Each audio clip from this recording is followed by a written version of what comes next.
Hi there, this is Penny Manus Diefendorf with your Daily Grain.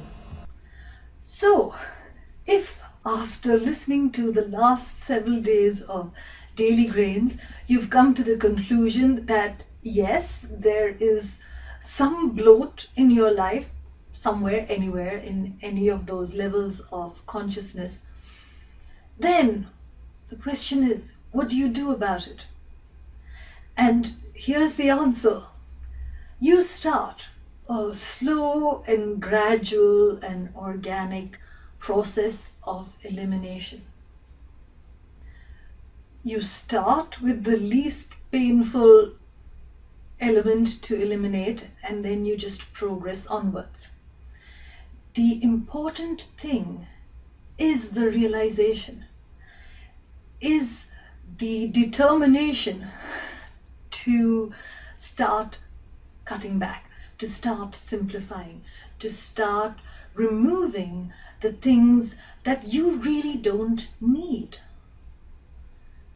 Because if you don't need them, they're just taking up your space, they're just taking up your life. And you need your life more than you need unnecessary things. It's just common sense.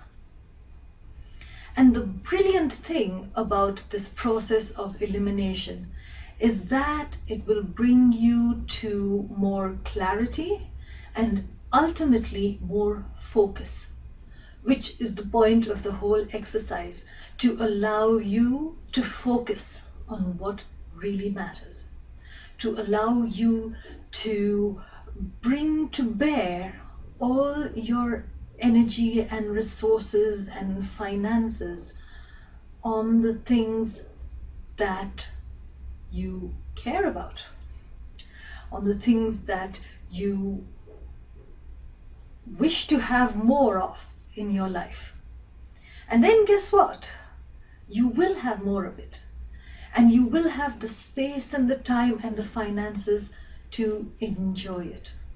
So this is the real benefit of not giving in to distractions and of choosing for yourself what you wish in your life.